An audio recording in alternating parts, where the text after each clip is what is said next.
On est de retour avec le Radio Code sur les ondes de Louise et on accueille Johanna et Aglaé et Juju qui est toujours dans le... Bah, j'étais là avant ou pas? Je suis... Oui, t'étais là avant. Parfait.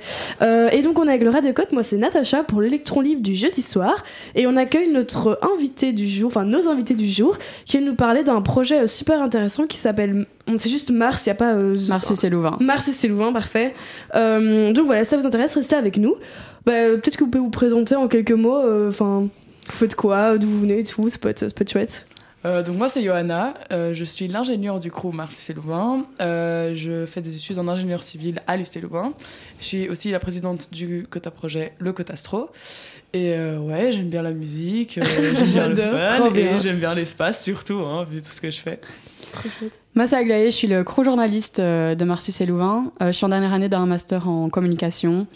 Et pareil, passionnée depuis toujours un peu du monde spatial. J'allais vous demander, c'est venu comment cette passion pour l'espace? C'est peut-être quelqu'un de la famille ou des jeux, enfin je sais pas. Ou depuis toujours Moi mon père il est pilote d'avion, donc il m'a toujours fait lever la tête vers le ciel. Donc j'imagine que je sais pas, j'ai plus regardé les étoiles, je me suis dit je vais aller plus loin que lui. Trop marrant. Lui c'est le ciel, moi c'est l'espace. Toujours aller plus loin, j'adore. Moi, je sais pas s'il y a des histoires particulières. C'est mon voisin qui m'avait offert un télescope quand j'étais petite. Et c'est fou, t'imagines juste un gars t'offre un truc et ça file de ta vie, là, elle va partir. Et ça développe toute une passion. Ouais, c'est fou. Ouais, et du coup, le projet Marsus et Louvain, ça se passe de tête en Utah, je ne sais pas. Dans le désert de l'Utah. Dans le désert de l'Utah, parfait. Aux États-Unis. Et c'est très bientôt, donc 46 jours au début, c'est ça. Et vous partez chaque année c'est un projet qui se fait chaque année régulièrement comme ça Ouais, donc nous, on est la 11e équipe à partir. Ouais, après, il y a les équipes Covid qui n'ont pas pu partir malheureusement. Mais oui, donc c'est tous les ans 2 semaines de simulation dans le désert de l'Utah. Et c'est l'UC Louvain qui organise ça alors ou... Donc on a une ASBL qui dépend de l'UC Louvain, mais c'est les étudiants entre eux qui organisent. Ok, ça va. Et vous êtes beaucoup dans cette organisation? On est 8, donc on a tous des études totalement différentes. Ouais, c'est ça, 8 facs différentes du coup, plus ou moins. Il y a 2-3 ingés, 2-3 scientifiques, mais on peut avoir des gens qui font bio-ingé, on peut avoir des gens comme Aglaé qui font et du coup ça peut être des toutes horizons différents. Ok. Et du coup, expliquez-nous en quoi consiste le projet. Donc le projet, c'est 2 semaines de simulation de vie sur Mars. Donc on part dans un petit dôme pas très grand. Et donc c'est totale simulation, donc nourriture lyophilisée, dès qu'on veut sortir, c'est combinaisons spatiales, etc. Et donc chacun a des expériences personnelles à faire sur place. C'est trop marrant. Je trouve ça trop marrant. Ouais. J'avais vu des photos parce que j'étais venue la journée de l'espace, ça s'appelle comme ça, je sais plus. Et du coup c'est pour ça qu'on m'a dit que vous venez, c'était trop chouette parce que ça m'intéressait trop ce truc, c'est trop marrant. Tu vois les photos, t'as vraiment l'impression c'est pas sur Terre, tu vois, ça fait trop bizarre. C'est pour ça qu'ils ont choisi le désert aussi, c'est pour avoir une espèce de simulation visuelle aussi parce qu'au final t'es isolé, tu pourrais être isolé ici. Aucun contact avec personne alors pendant 2 semaines. Aucun. Et quand vous dites il y a des expériences personnelles, c'est que vous êtes tous ensemble quand même pendant les 2 semaines ou pas forcément? Ouais, on est les 8 tous dans la même c'est ça. Okay. C'est juste que chacun doit mener une expérience comme s'il était dans l'espace. Du coup, chacun vient avec un projet personnel et alors il fait des expériences ou bien sur les autres coéquipiers ou bien avec, je sais pas, une technologie, etc. Et du coup, t'es comme un vrai astronaute, t'as ton rôle dans l'équipe. Genre, moi, je suis l'ingénieur, Aglaé, c'est la journaliste. Du coup, c'est des choses qu'on fait pour l'équipe. Mais sinon, à part sur le côté, tu passes tes journées à mener ta propre expérience. Et c'est quoi vos c'est quoi vos 2 projets personnels? Si vous pouvez les dire, je sais pas. Oui. C'est un top secret de mais du coup, moi, je vais étudier comment la musique peut aider éventuellement à aider les astronautes à juste se décontracter. Parce que du coup, quand ils partent pendant des longs mois, loin de leur famille, sous des conditions super extrêmes. Et du coup, j'ai envie de voir si la musique peut les aider à vraiment se décontracter beaucoup mieux, à les aider à se transporter dans des souvenirs avec leur famille, etc. Du coup, je vais utiliser des capteurs d'une technologie qui s'appelle Arkinetics. C'est une nouvelle société. Du coup, je vais juste mesurer les paramètres cardiaques et voir du coup les jours où ils se relaxent avec de la musique, s'ils se relaxent mieux que les jours sans musique. Il y a déjà eu des études comme ça, ici, genre dans la vraie vie, j'allais dire. Ouais, sur Terre, il y en a déjà eu. Ouais, c'est ça. Sur Terre. Ouais, mais c'est ce que j'allais dire. Je suis en mode, c'est trop bizarre. Mais là, le truc, c'est qu'il y en a vraiment mis dans des situations, dire, c'est peut-être ça qui t'a donné envie de. Dans des conditions de vraiment, t'es vraiment isolé. Et du coup, voilà, voir. Mais justement, c'est intéressant de voir les deux. Est-ce que l'environnement, quel impact peut avoir l'environnement, justement. C'est pas trop chouette. Après, on flotte pas vraiment. Oui. Du coup, c'est vraiment, j'étudie juste le facteur confinement et isolement, mais bon, c'est déjà pas mal. Vous êtes tellement dedans, ça doit être... tu dois te dire, t'es vraiment... Enfin, je sais pas, ça doit être trop bizarre. Puis j'imagine, je sais pas, ça doit être un rêve d'enfant aussi. Quand t'aimes trop l'espace, faire ce genre de choses, ça doit être dingue. C'est fou qu'il y ait même juste porter le scaphandre, je pense qu'on va j'avoue, c'est trop bien. J'imagine. Et toi, ton projet, du coup donc moi, ça reste aussi sur le côté humain. Donc j'ai 2 espèces d'expériences. Donc la première, c'est analyser le fait qu'on soit coupé totalement du monde extérieur, si ça a un impact sur notre consommation des réseaux sociaux, etc. après. Et la deuxième, je vais tester les réflexes de mes 7 coéquipiers, voir si l'environnement stressant et tout ça impacte leurs réflexes via des petits jeux sur Internet. Trop cool. Hyper intéressant aussi. Parce qu'en fait, comme on sait pas tester des facteurs du style apesanteur, ou vraiment juste c'est beaucoup des facteurs sociaux. C'est beaucoup de facteurs sociaux, ou alors des technologies. Par exemple, on a des coéquipiers qui l'année passée ont testé si je prends une imprimante 3D, à quel point elle va me servir à réparer des morceaux de trucs qui se cassent, ou alors est-ce que je peux cartographier avec un drone les zones autour. Ça peut être des trucs un peu plus techniques, et ça va aider des vrais vos organisations, mais des astronautes et tout. Après, vos projets, ils peuvent être repris. C'est un peu le but. Vous rendez vos résultats du coup à quelqu'un ou y a le but, c'est d'essayer de sortir un maximum de papiers scientifiques après. Et c'est sûr que le projet, le but, c'est de faire un peu des essais-erreurs sur plein de choses qui pourraient être faites, voir comment ça pourrait fonctionner là-bas. Trop chouette. Ok, trop bien. Et vous, personnellement, vous voudriez partir dans l'espace après ou Moi, c'est trop mon rêve. Ah ouais, trop bien. C'est vraiment mon rêve d'enfance. Mais après, je suis une big fan de Star Wars aussi. Du coup, t'as une image pas... je suis... J'adore, trop chouette. Mais je pense que je vais d'office postuler, tu vois, essayer. Retenez bien son nom. Mais comme les dames qui étaient venues expliquer leur expérience justement à la journée... ça s'appelle comme ça la Space Day. Ok, super. C'était trop... du coup, il y avait des astronautes qui étaient venus expliquer un peu leurs expériences. Et c'était trop marrant. Enfin, en fait, tu te rends pas compte. Tu te dis... c'est fou. Enfin, ils sont sortis dans l'espace, quoi. Mais ils ont et puis ils revenaient, ils étaient tout posés, là. Ils racontaient leurs trucs, moi ça me faisait trop rire, ils racontaient les expériences comme si de rien n'était, et moi j'étais là avec ma pote, on se regardait, mais c'est incroyable ce qu'on se raconte, ils sont en mode enfin c'était trop drôle. Ça a l'air super banal, quoi. Ouais, vraiment. Mais je trouve qu'ils ont quand même une espèce de. On dirait qu'ils ont vu des choses qu'on peut pas comprendre, quoi. Ça, genre une espèce de maturité en plus. Ça c'est vrai. Ouais. Trop chouette. Et moi j'avais encore une question, est-ce que vous savez comment du coup le projet est né, mais du coup il y a 12 ou 13 ans? Enfin, comment c'est venu à l'idée, du coup, de faire cette simulation sur Terre et avec des étudiants? En fait, il y a plein de... Il y a dans le désert, mais il y a aussi, surtout, plein d'expériences se font sur les bases en Antarctique. D'accord. Là, c'est vraiment les gros trucs financés par la NASA, par l'ESA. Et en fait, toutes les grosses expériences passent d'abord par là avant d'être envoyées dans la station. D'accord. Parce que, en fait, t'essayes avant d'envoyer... parce que quelqu'un ça coûte énormément d'argent d'envoyer. Et puis, même le risque, la sécurité. Ils essayent de tout tester sur Terre. Et du coup, c'est la NASA qui a... innover avec ça, de dire ok on va faire des missions qu'on appelle analogues et du coup on essaye de tester des trucs et ici nous notre cas c'est plus un truc pas tellement c'est pas la NASA qui l'organise mais c'est plus un dôme qui se loue et que tout plein de scientifiques peuvent vous si vous avez un projet et vous montez un dossier vous pouvez aller louer faut trouver l'argent quoi. C'est ça, le dôme est pas à votre association, c'est ça que je non.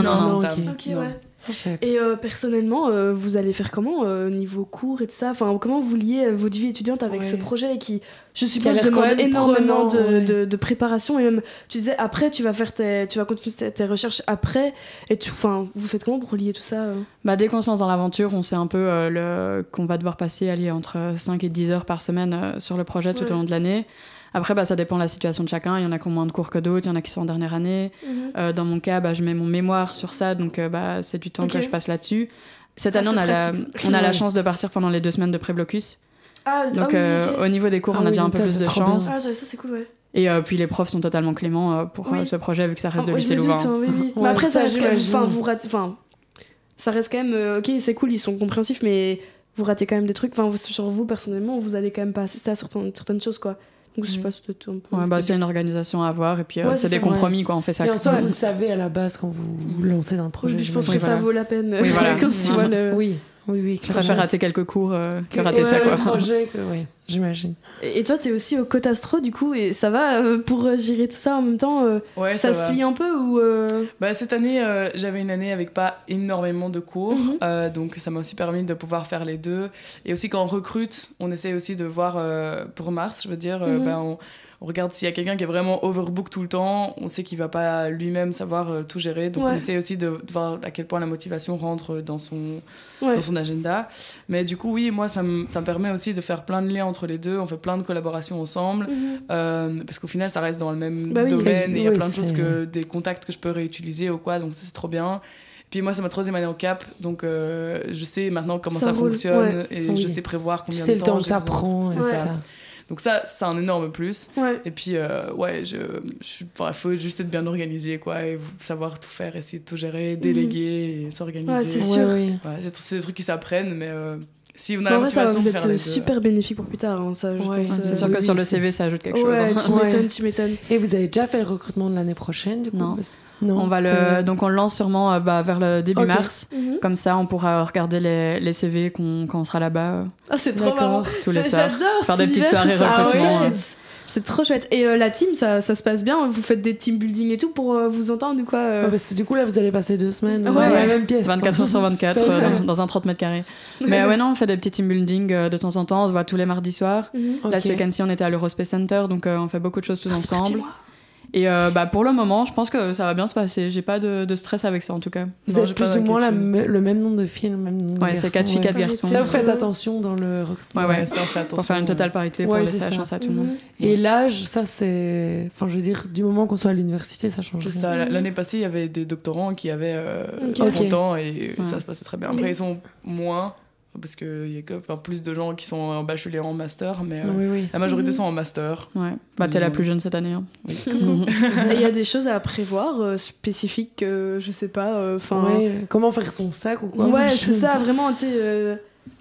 On n'a pas droit à énormément de choses, donc on est assez restreint en matériel. Puis il faut voir que sur place, il y a tout, mais il faut quand même amener que certaines choses. Mais non, on n'a pas beaucoup de place dans les sacs, donc la priorité au matériel pour les expériences, dans tous les cas. Et puis quelques vêtements. On ne pourra pas faire notre lessive, du coup on va devoir 2 semaines avec les mêmes vêtements ou prévoir assez de vêtements. Et puis il ne faut pas prendre des trucs qui cassent la simulation non plus. Enfin, tu ne prends pas ta PlayStation. Essaye de rester dans ça sera des livres. C'est quand même... Les astronautes ont droit même à des instruments de musique. Donc moi je prends d'office mon ukulélé. Mais par exemple, prendre des chips avec, ça casse le truc. Quoi, donc, et vous avez pas peur de... Enfin, peut-être bizarre comme question, mais de vous ennuyer? Non, j'allais poser la même question. On n'aura pas le temps de s'ennuyer, je pense, parce que les journées sont assez rythmées, donc avec des horaires bien précis. De 8h réveil, de 9h à midi, il y a une partie qui part faire une sortie extravéhiculaire. Le reste travaille sur l'expérience. L'après-midi, c'est expérience à nouveau, parce que chacun doit aller un peu chez tout le monde pour faire l'expérience. Le soir, on a petite porte au monde extérieur, entre guillemets, de 2 heures, parce qu'on doit envoyer nos rapports, voir si tout se passe bien, si on a vidé autant d'eau, etc. Et puis avec tout ça, il sera déjà 22h, donc... ça passe vite en fait. Puis il faut faire à manger, c'est comme ici en fait. Il faut penser c'est ce que tu dis que tu restes, tu vois, au même endroit. Moi, c'est ça qui me met. C'est vrai, ça me ferait peur de rester 2 semaines dans la même pièce, entre guillemets. Après 2 semaines, ça va. Ça dépend pour qui, je pense aussi. Moi, je sais que ce serait difficile, quoi. Ils disent que c'est aux 3/4 du voyage que tu commences à... le début, c'est nouveau, c'est très bien. Et tout. Puis le milieu, c'est chouette. Et puis il y a un moment où t'es en mode... ça commence à faire long. Et puis les derniers jours, tu profites à fond. Oui, c'est ça. Du coup, à voir si ça se fait vraiment comme ça. Je suppose que chaque expérience est différente. Mais puis même en sortie extravéhiculaire, on n'a pas accès à l'air extérieur vu qu'on sera en combinaison et tout ça. Donc c'est vraiment 2 semaines sans air. C'est génial comme extérieur, c'est fou. C'est génial. Ça va être trop marrant. C'est trop chouette. Trop cool. Et du coup, vous dormez avec... Dans les petites vous avez des... On a chacun... il y a 6 petites cabines. J'ai Interstellar en tête, c'est pas du tout ça, mais vas-y. On a des petites cabines qui font la longueur d'un lit et la largeur d'un demi-lit, quoi. Et donc, on a 6 petites cabines comme ça, et donc il y en a 2 qui dormiront dans une petite loge en haut, qui est un petit abri pas plus élaboré. Oui, c'est ça. Trop chouette. C'est trop bien. Je sais pas si y a autre chose dont vous vouliez parler. On fait pas juste ça, on essaie de faire d'autres choses, vulgariser, communiquer, motiver les jeunes, parler de notre projet, donc comme on fait aujourd'hui, mais aussi participer à des activités telles que la Space Day ou telles que des journées, soit des soirées carrières où on peut aller parler aux jeunes. Parce que du coup notre but c'est vrai qu'on parle pas beaucoup de cette partie-là parce qu'au final la mission c'est tellement incroyable et impressionnant que le reste passe un peu sur le côté, mais au final notre but c'est non seulement de vivre cette expérience mais aussi de partager nos connaissances non seulement sur le projet mais sur le monde du spatial, sur tous les jeunes qui veulent faire ça plus tard, ou même les gens qui veulent juste apprendre à regarder le ciel ou apprendre à se dire en fait c'est quoi qui se fait dans l'espace, à quoi ça sert, etc. Donc on fait des séminaires dans des entreprises, donc on participe aussi à des festivals de genre physique ou de l'espace, et on essaie de collaborer avec des gens qui pensent de la même manière que nous, et du coup voilà. C'est vrai que c'est chouette parce que c'est un domaine qui est souvent fermé. Enfin, je trouve que c'est compliqué, et là tu te dis en fait en tant qu'étudiant tu pourrais faire une simulation, tu peux assister même à la SPZ comme disait tout ça, les festivals, c'est trop chouette parce que je sais pas, je trouve que c'est vite un domaine où tu te dis il y a peu de gens, c'est quand même spécifique. Tu dis que c'est compliqué. Ouais, moi, souvent, quand tu vois, faut avoir l'espace, on dit l'espace, c'est trop compliqué, c'est mind-blowing, c'est maths, la physique. Ou alors qu'on se dit qu'il faut être scientifique, etc. Alors qu'il y a plein de métiers dans la communication, dans la psychologie et tout ça aussi, dans le spatial. Donc, faut pas se fermer des portes parce qu'on n'est pas un scientifique. Moi, ce que je dis toujours, c'est que quelqu'un a quand même dû préparer la nourriture pour les astronautes qui vont sortir. Donc, même en étant genre cuistot, tu peux être dans le spatial. Donc, faut vraiment tout, quoi. Non, c'est chouette que tu sois ouvert comme ça, je trouve ça trop bien. Et trop chouette comme expérience pour vous. En tout cas, j'espère que ça va bien se passer. Et aussi, vous avez... Justine me parlait que vous avez besoin de subsides et tout. Enfin, ça se passe comment, ça vous faites... Donc, c'est un sacré budget parce que juste pour la location d'endroit, c'est 2 000 € par personne. Donc, plus après les expériences, les vols d'avion, vous imaginez le truc. Donc, on essaie de trouver un maximum d'entreprises qui veulent être partenaires avec nous et nous aider dans ce fameux projet. Ça va. Appel aux entreprises alors. Voilà, appel aux entreprises. Même quelques centaines d'euros, c'est assez. Mais on va bientôt vendre notre bière dans Louvain-la-Neuve. Donc ça peut peut-être plus intéresser ceux qui nous écoutent. C'est une bonne idée. On a créé notre bière, donc on va la vendre dans Louvain-la-Neuve. Elle s'appelle comment ? Il n'y a pas encore de nom. D'ailleurs, si vous avez des idées, on est ouvert à tout. On cherche des jeux de mots avec espace et bière, donc si jamais il y a des D'accord, voilà. On va réfléchir parce qu'il y a des petits malins dans sa bière. Oui, notre commandant est brasseur, a une brasserie à lui, donc cool, on en a profité, la brasserie des Tours, pour faire la petite dédicace. Non, trop chouette. Vous devriez ouvrir des forums en mode où les gens vous proposent plein de noms. C'est trop cool, je trouve. Je sais pas. En tout cas, vous pouvez déjà nous suivre sur les réseaux sociaux. Marsus et Louvain partout. Ouais, et là, déjà, vous pouvez envoyer des noms. On va faire on va ouvrir un brainstorming de noms de bière. Mais aussi, même pour suivre notre mission, on va poster plein de trucs là-dessus. Et sur Facebook, on postera chaque jour un débrief de la journée aussi. Même quand on sera là-bas, on pourra quand même envoyer des choses. De ouf, on ira suivre. Vous reviendrez après expliquer à la radio comment c'est passé, ce serait trop marrant. Pas de soucis. En vrai, ce serait génial. Moi, ce serait trop chouette, vraiment. Oh non. Merci beaucoup, les filles. En tout cas, j'espère que ça va bien se passer pour vous. Enfin, normalement, il n'y aura pas de soucis. Mais en tout cas, merci, c'était super chouette. Bien, vraiment, et ça va être incroyable. Super intéressant d'en apprendre un peu plus sur ce domaine passionnant. Merci beaucoup. Merci à vous. Du coup, on va continuer en musique avec Formula de Labyrinthe.